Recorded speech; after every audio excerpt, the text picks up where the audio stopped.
Hey guys, I'm Dov, and today I've got some news for you. Total War Warhammer 2 patch notes have been released for the upcoming update. That is the Potion of Speed update. Of course, there is no faction overhaul for Game 1 faction coming with this update. Instead, the headline is the improved turn times, which I can personally attest to have got me hooked on Mortal Empires in a way that I really haven't been before, to be honest. Outside of a couple of pretty fun campaigns that I never quite finished, but yeah, I actually have never finished a Mortal Empires campaign, and I'm getting pretty close. So, and this is coming from, primarily a multiplayer player. Although past Total War games I have loved and played the crap out of the campaigns, absolutely. But yeah, everyone came out for Picture Day as well. You can see if we kind of drag this thing across. Hopefully it works. Yep, there we go.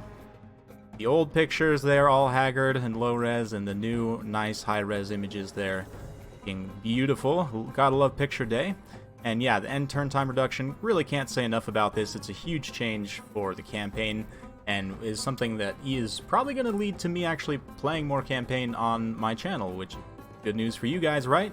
They've also taken a nod from modders and renamed all the quote-unquote base factions, like the Empire is now Reichland, Vampire Council Sylvania, so on and so forth. Gotrek and Felix, some of these changes had me legitimately laughing out loud. A lot of you guys will have seen they have new unique unit cards now. I personally literally laughed out loud because I was one of those people hiding Gotrek in peasant mobs and hiding Felix in swordsmen and men-at-arms and stuff, so yeah, feels bad. Rest in peace that tactic, but honestly, that's fine. These two are legendary and deserving of their own unique icons. Absolutely. And yeah, just some general improvements to how they work on the campaign map. There have been quite a few campaign map balance changes. I'm not really going to go too deep into these just because that's not my forte on this channel, but I'll have a link down in the description below if you guys want to go check these out on your own time. Let's see here. I guess I can give you just a few quick highlights. Elector counts with non-aggression pacts with the player are now much less likely to secede from the Empire. That is awesome. That is very, very nice, because that was really frustrating before. Let's see here. Just some minor balancing changes, looks like. Bretonnian heroes now gain immortality when achieving a Grail vow. That is awesome. Now have greater arcane conduit on their trees, which obviously they should. And yeah, just stuff in general. Clan Pestilence, of course, with the new Skaven updates. They have been left a little bit in the dust by Clan Scryer and Clan Eshin now. So, to give Pestilence a little love here, they gave them some new stuff. Black Arks have seen a significant rework, so for those of you guys who have played like Rome 2 or Attila, the coastal cities, similar to how you can train navies and attack coastal cities with them, Black Arks can now properly attack coastal cities. Like if it has a port, then the Black Ark can attack it, and the Black Ark's leader is an actual lord character. Like he can equip items, get followers, he levels up, has his own tree and everything. And yeah, just in general, the Black Arks seem to be a little bit better and just, yeah, definitely more useful. So, been having quite a bit of fun with that, and that's nice news for Lokir, especially. A little bit of a hidden buff in this update for him. He gets a little love. Battle AI changes. This is one that I know a lot of people have been talking about, the hidden items. You just get straight up now, rather than having to go, like, find them or seek them out, which is kind of nice. Campaign exclusive units, you guys will see these in custom and not in ranked multiplayer matches, though. I don't know if I really made that clear enough in my last video. They will not be in quick battles. They are just going to be in custom battles and in hosted multiplayer lobbies. Yeah, some very cool stuff.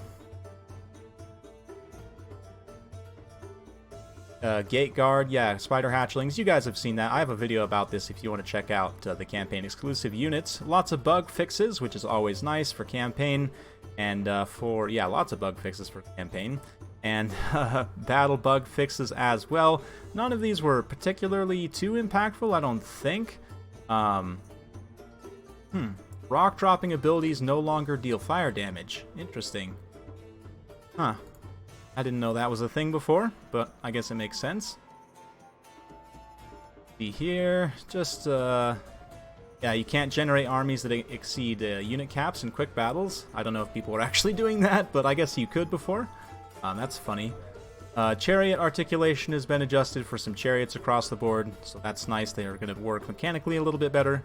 Marauder Chieftain no longer loses passive rage when removing his abilities. That was a bug before, and it made the Chieftain basically unusable. So that is nice. Wolfric now uses the Lord version of rage instead of the unit version, also quite nice. And yeah, let's see here.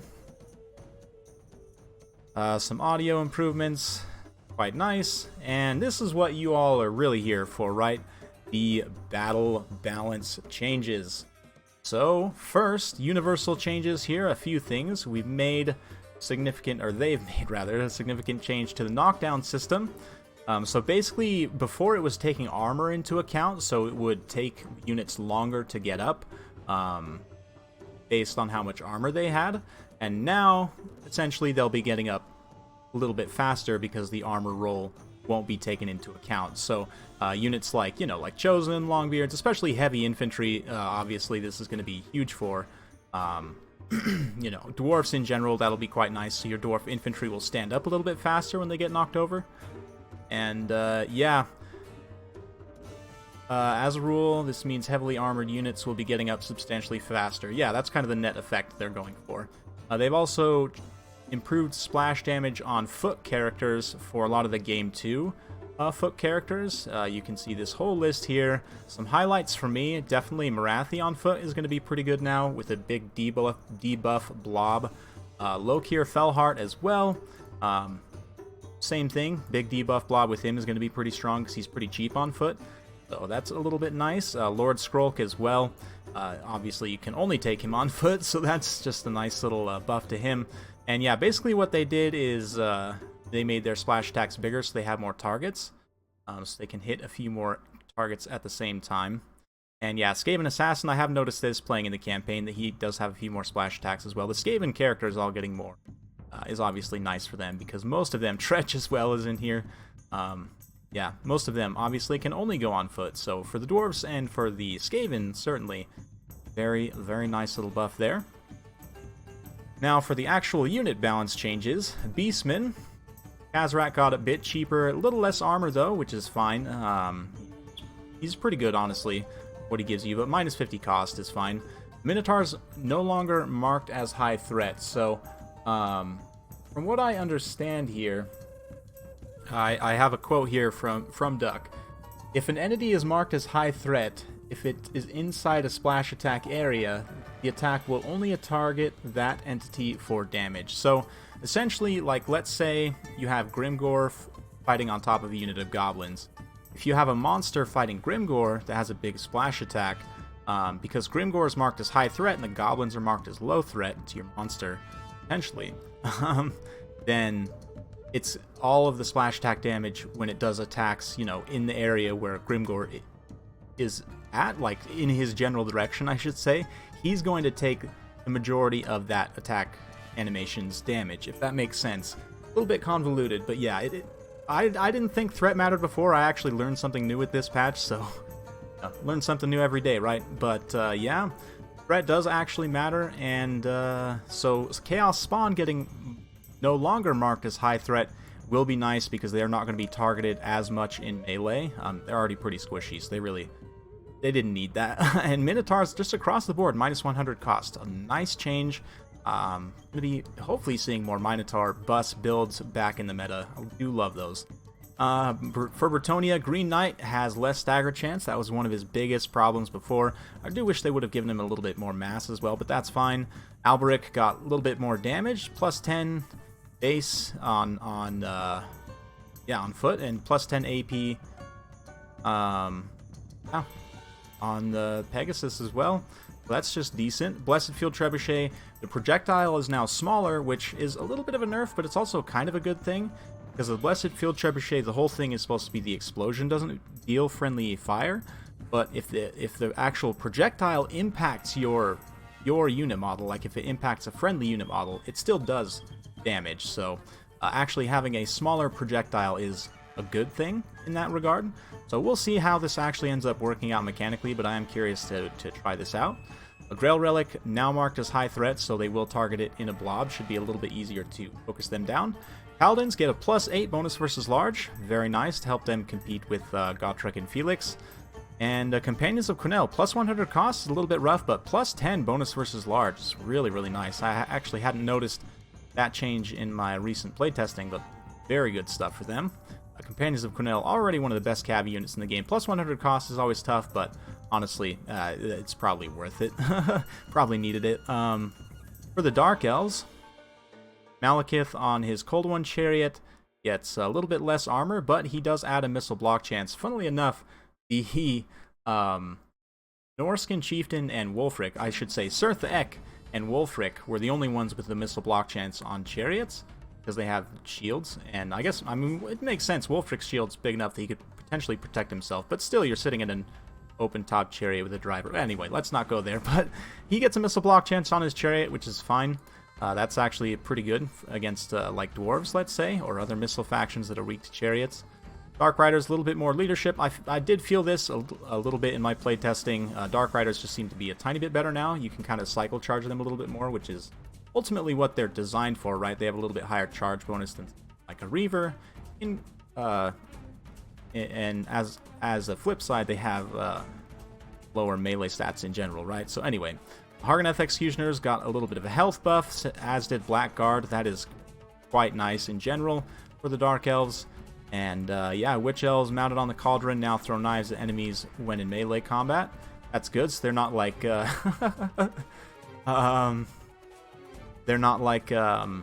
think they were doing that before, to be honest. But maybe they were like throwing them at a distance. Now they're only in melee combat. I don't know. You guys will have to let me know on that one. Dwarves, Ghost Engineer got magic projectile damage. That seems like a bit of an oversight, but that's fine. Dragonback Slayers got a bit more expensive. That's fine. They're still an auto-include. Flame Cannon got even cheaper, which is nice. It was okay before. I mean, in the last patch, it was definitely decent, but that -50 cost makes it even that much more usable.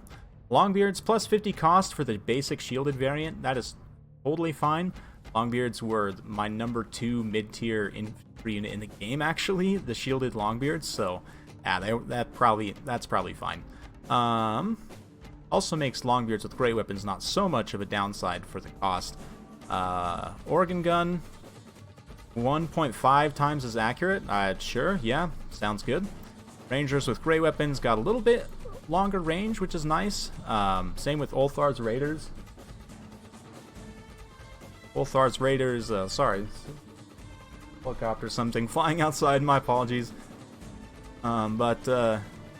Yeah.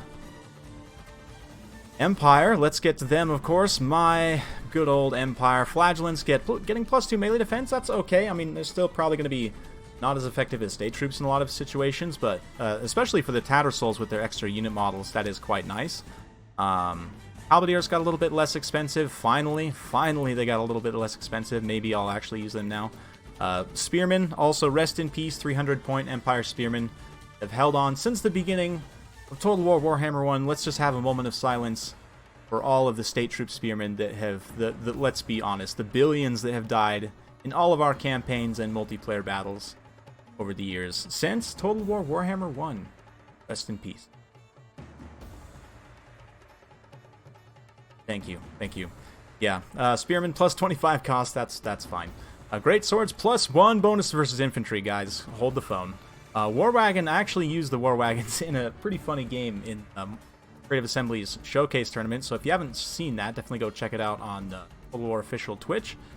They should be a VOD of that up. But anyway, yeah, War Wagons getting a little bit cheaper. They're $850 now, same as Empire Knights, and honestly, with them and like some units of Pistoliers riding a nice kind of skirmish force, mobile skirmish force, they can actually do okay. I managed to get a Chevron with them against a pretty good player, so I mean, yeah. It is what it is. Free Company Militia now have fire while moving, which is great. Warrior Priest doesn't have Scroll of Power, so rest in peace, Double Soulfire. Now has Scroll of Shielding instead, so yeah, no more Double Soulfire. Say hello instead to 44% damage resistance Warrior Priest, which is amazing. Luminarch now has a little bit longer range and ammo, which is fine. It's pretty hard to make them pay off anyway. But yeah, Karl Franz gets a little bit more melee defense on everything except Deathclaw, which is fine. That's actually a pretty good change in my opinion. I used to actually really like taking Carl on the Warhorse before they buffed Deathclaw, but that was way back in the day. But yeah, I may start taking him again on the Warhorse if he does have more melee defense. Green skins. Orc Boar Boy Biggin's got a bit more armor. Orc Boar Boy's got a bit more armor and charge bonus, which is nice. They're reasonably cost effective at 650. I was actually playing around with them a bit recently, and yeah, not too bad actually. Savage Orc Boar Boys, again, a little bit more armor, that's fine. The Orc Boar Chariot got a bit cheaper, which is nice. A little bit less armor though, that's also fine. Let's see here. Horse Goblin Spider Riders, a little bit less charge bonus, that's fine. They're still going to be one of the best light cab units in the game, if not the best, in my opinion. Let's see, Orc War Boss. This is a nice little change. He gets more AP damage, so he's going to be doing like pure AP damage. He does have Get Back here now, which is nice. Still no Stand Your Ground, but that's okay. And I don't know why they made him more expensive. That seems a bit... But anyway, yeah, he just... the Wyvern's actually cheaper now. That's nice. And yeah, he gets more AP damage on the boar as well. Skarsnik also gets Get Back here, which is nice. That leadership buff is actually quite nice for the greenskins. Grimgore is now marked as high threat, and Azag got more AP damage on foot, which is quite nice, and just plus 20 it looks like overall, so quite good stuff. Moving on to the high elves here, we've got Mage with the Chariot. A little bit more armor and a little bit more cost, that's fine. Alariel, all versions plus 50 cost, so definitely not the nerf we were looking for, but that's fine. Tirnock Chariots got quite a bit more armor, plus 30 armor up to 80, and a little bit more expensive as well. It seems like they're trying to standardize a lot of the chariots on 80 armor in this patch. Quite a few of them are going to be at 80 armor, so that's nice. A little bit more expensive is rough, but 30 armor, I mean, I'll take that for sure. Phoenix Guard, same as Blackguard, got a little bit more health. Same with Sword Master. Yeah, Sword Masters. Sure. Dragon Princess also got a little bit better AP values, literally just +1 better AP, but that actually makes a difference. And yeah, let's see here. Blizzard Aura now also reduces base melee damage by 12%. That's nice. Hand of the Shadow Crown, yay! Campaign exclusive. Yeah, he is basically like a Waystalker, more or less. He doesn't have like the Arrows of Kurnos or the, what is it, Volley of High Arrows for the High Elves. But, you know, it's fun, definitely. Anyway, moving on to the Lizardmen. We've got, yeah, Bastiladon. Ark of Sotek got more damage, +1 base damage on its ability. Actually, that is a pretty big increase, plus 33% damage increase. We'll see. It might actually be worth it to drop the snake summons now, the spooky snake summons. Cold One Spear Riders, -1 melee attack. Why? I don't get that. Temple Guard, -5 leadership. That's fine with me. Temple Guard were almost unbreakable in a lot of situations before, so that's fine. Nakai got a little bit cheaper, which is not enough to make him viable. Yeah, I don't think so, but it's something. It's a step in the right direction. Slon got -150 MP cost. I honestly thought that that was fine, him paying a premium for having Lore of Life. So I don't really agree with that change, but anyway. Razordons looks like they... I don't know necessarily what this means, but they can choose a higher trajectory if their line of sight is obstructed, I guess. I don't know. But still just trying to fine-tune them, it looks like. Norska, moving on to them, we've got a Marauder Chieftain here, just a little bit faster on foot. He finally gave in to coming along for some cardio with the rest of the crew, and now matches normal Norskin foot speed, so thank goodness for that. His buffs, or his bug, as mentioned earlier, also got fixed, and yeah, it just looks like a little bit more armor, or sorry, less armor and less cost for him on the Chariot. The Shaman Sorcerer on the Chariot did get +5 armor, which is a little bit of a buff. I don't know, it was already pretty good taking a Shaman Sorcerer on a Chariot, in my opinion. But Wolfric on the Chariot as well, less armor, but less cost as well. Let's see here. Again, Chariot changes. This is like the patch of Chariot changes.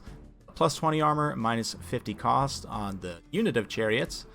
Ice Trolls got +4 melee defense. That's pretty nice. It's something. Marauder Hunters with throwing axes have more ammo, longer range, same as the other throwing axe unit for the dwarves. Sort of they range with great weapons and a little bit more damage as well. Quite nice. Let's see. Balefiend of Shadows is now marked as high threat. I guess maybe only the fire one was before. Throg is now marked as high threat.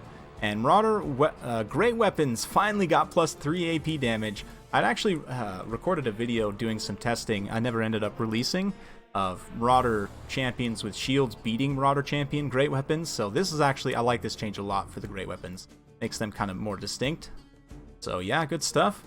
Moving on to the Skaven. Death Runners, obviously, you guys saw they got a lot more health per entity, but the entity size was reduced. They're the same as Triads now. They're like a low model count, kind of a more specialized unit.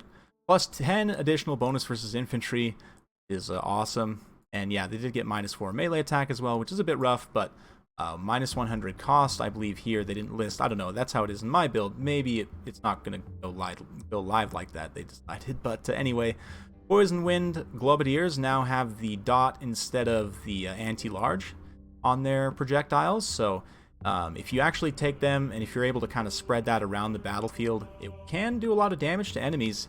Absolutely, especially on big blobs, but just keep in mind that it will absolutely kill your own units, like 100% too, so, you know, only shoot it into your own chaff. Deathglow Bombardiers, looks like they got just more ammo and cost, not really sure about that, but looks like some weapon teams are now, oh, these guys all have their own category now, so just some minor text alterations there.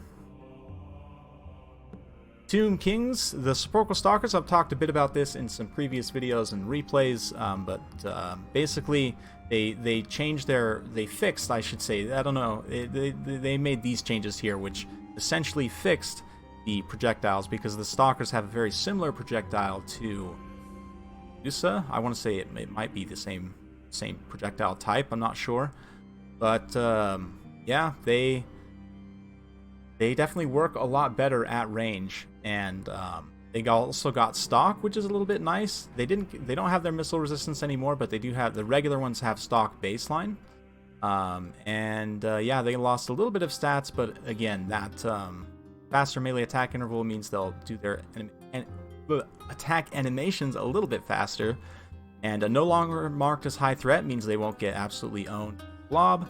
Let's see here. And yeah, just in general, a nice little buff for the Sepulchral Stalkers. Let's see here. Necropolis Knights got +20 armor, quite a bit more health, but +200 cost as well is pretty rough. That 200 cost especially makes these guys a kind of a bit of a rough pick for the price range. I mean, you're pretty much looking at just about another construct for that price, right?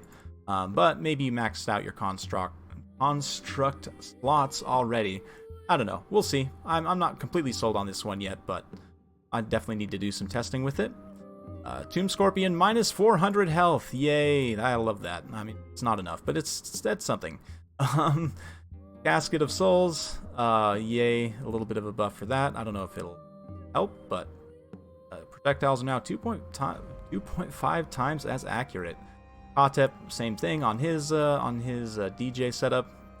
Looks like just some chariot armor standardization and a bit of cost refinements as well for some of the legendary lords and other characters. Necrotect on foot got +50 cost, which is fine. He's a pretty decent foot character actually, with anti-infantry and good melee attack, so that's fine. Skeleton archer chariots got, again, +30 armor, more cost. Same thing with the regular chariots. Jobti no longer marked as high threat. And the Bone Giant, less accurate, but it's going to hit a lot harder when it does hit. So I don't know if I necessarily like that change. It's probably going to be less good in a counter artillery role, which is fine. And it's not going to be able to necessarily snipe like foot characters and stuff, but we'll see. I haven't actually tried this too. I guess, assuming these changes were in when I played against Turin, I guess I have played a few with these changes, but still seemed like the Bone Giants were plenty accurate enough. To be honest. Vampire Coast, Scurvy Dogs got a little bit better, but +50 cost, that's fine. I mean, they were pretty cheap before, but your only mobile option for Vampire Coast, so it can be you know, a bit tough, but actually, you know, the the melee defense in particular does help quite a bit. But yeah, that plus 50 cost, a bit tough.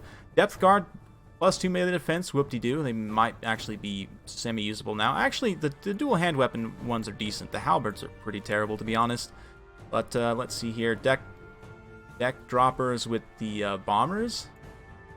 Let's see here. They have less ammo, but do a lot more damage per shot. Interesting. And yeah, of course, the Salt Lord Scuttler is doing pure AP damage. I'm interested to try that out now. See if they can actually get some value. Deck Gunners got a little bit of a buff, which is fine. They were pretty poor, honestly. Shade Wraith Gunners, too. Rotting Leviathan got a bonus versus infantry to help it compete with something like Stegodon. And to give it a proper role, I guess. A specialized role. More specialized role. But Queen Bess, no longer marked as high threat, I guess. I'm not really sure if that matters for... I have no idea why that would matter. But anyway, Animated Hulk's no longer marked as high threat. Arnessa is. Silostra is as well. And Harkon, why? On foot, oh, I guess on foot he got a bit cheaper. But on these Terrorgeist, he got a bit more expensive. That actually makes sense. Artosan Free Company, again, fire while moving. And the Paladin also gets the Paladin buff also. Yeah. Damned Paladin. The Vampire Vampire Counts. Almost said something else. Black Coach gets plus 1,000 mass. Wow. That's amazing. Hex Wraiths get a nice little buff to their melee defense and weapon damage. And the Chill Geist, the ROR, do get a little bit more expensive to boot. But that's fine. Cairn Wraiths get plus 6 melee defense, which is actually really nice for them. I think Cairn Wraiths might start to see a little bit more of a comeback, potentially in some matchups, especially. Black Knights got a little bit of a nerf. More AP damage, but less overall damage. They did get a bonus versus infantry, though, I guess since they're like mounted Graveguard. That's really nice, but plus 50 cost is fine. Even at 700, these guys are still going to be totally worth it, in my opinion.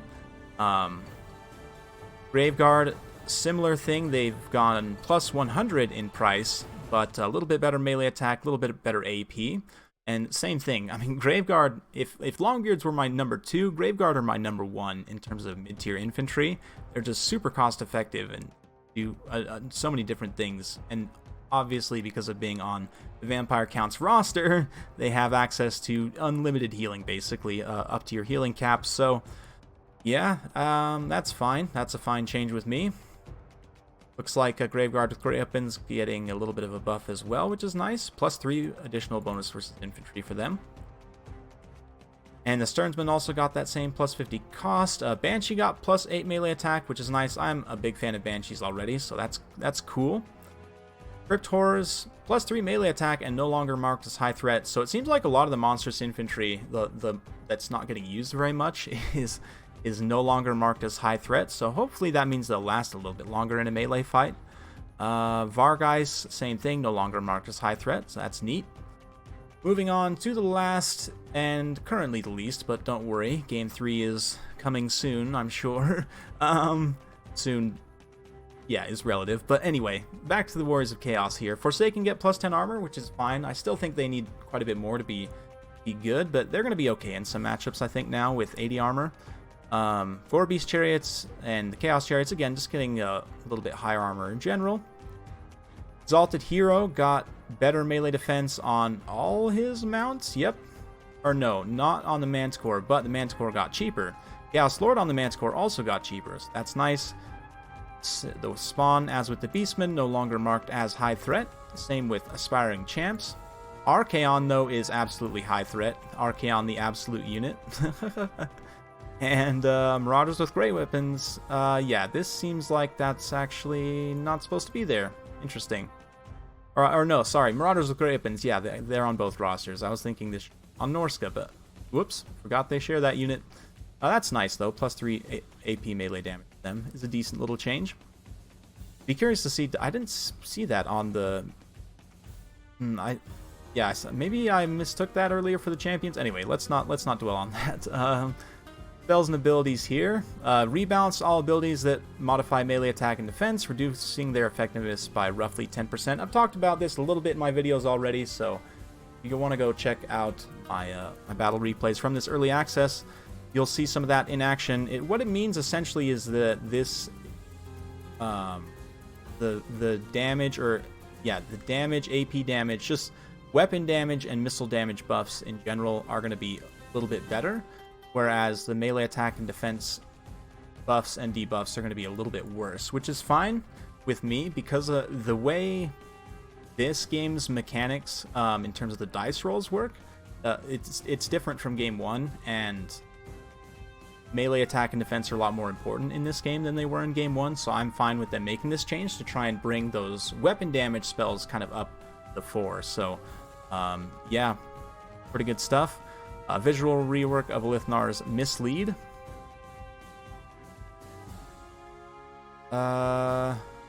See here. When the decoy is clicked on by an enemy, some of the decoy's unit information is now inherited from the real Lithnar. Okay, interesting. Not sure exactly what information will be inherited, but decoy doesn't deal any damage, but it's unbreakable and has perfect vigor. That's nice. You can use it to chase routing units and just force blobs and be annoying. No longer leaves a persistent body. That's kind of hilarious. You just have like 3 or 4 dead Lithnars scattered around the battlefield. Kind of sad. But yeah, good day for Lithnar. He also has my favorite portrait of the High Elves, by the way.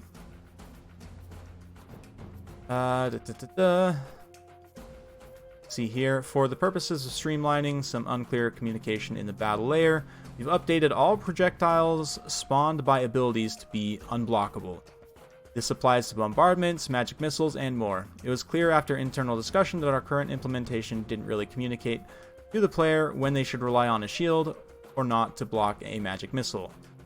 Shields will still block regular arrows as normal. Okay, so basically, I believe there were some magic missiles before, and I forget exactly which ones, because you're right, or I guess they're right. Obviously, it did vary from spell to spell, but that's nice. That's nice to see that magic missiles are just generally not going to be subject to missile block chance anymore. That is a good thing for sure. Bray Scream. Interesting. A little bit better AP values, but less damage overall. Aerovakshi Explosion now properly deals fire damage. That's good.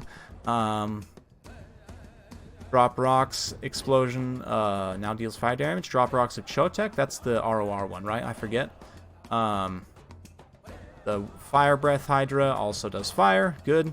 Dreaded 13th spell got a bit cheaper and also does magic damage now, which is nice. I don't know. -4 power cost, I still think it's going to be pretty expensive to use, but if you can get the explosion off and do a big burst damage with the explosion and then use Storm Vermin well, I mean, you can get a lot of value from it, certainly, in theory.